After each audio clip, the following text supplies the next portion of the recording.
Hamzah bin Bunyamin bin Yakub. Beliau menyerukan kepada kaumnya agar beriman kepada Allah, namun kaumnya tidak mau beriman. Jadi Nabi Yunus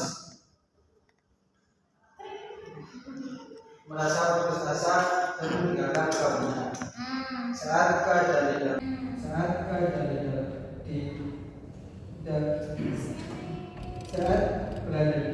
mulai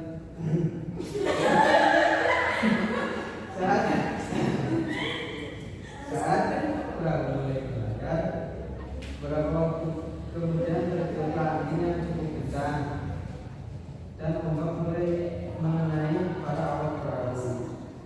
Kemudian Nabi Yunus berada di dalam perut ikan paus. Saat di dalam perut ikan paus, Nabi Yunus merasakan panas dalam perut ikan.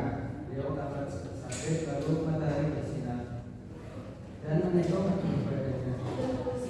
Kemudian Allah Subhanahu wa taala menyembuhkannya dan menyambutinya. Allah Subhanahu wa taala memberitahunya bahwa kalau bukan karena tasbih yang diucapkannya, saya akan tetap tinggal di perut ikan sampai hari kiamat. Ya, sekarang mau bertanya.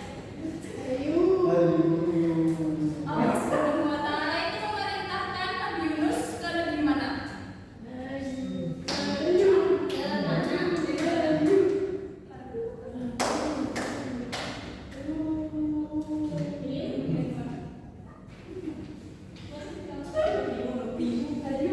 Nabi Yunus diperintahkan Allah untuk pergi ke negeri Ninwana. Ya, silakan Mas Nabi dulu kembali.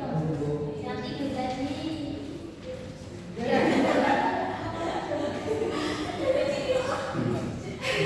Jadi apa ya?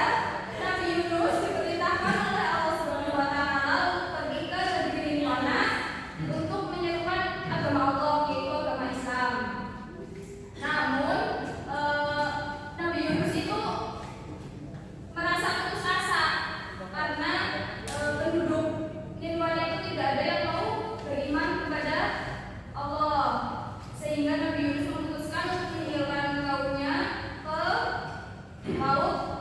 Namun saat Nabi Yunus berlayar itu di laut terdapat angin yang kencang, sehingga para awak kapal itu membuat semacam undian.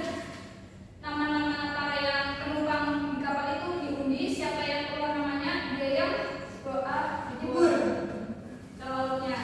Dan nama Nabi Yunus itu keluarnya itu sebanyak 3 kali. Jadi mau nggak mau Nabi Yunus gugur ya ke lautnya.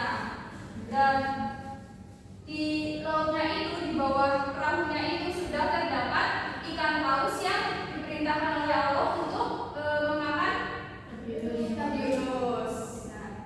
Namun Nabi Yunus itu di perut ikan paus itu dalam kurun waktu yang belum ditentukan, kayak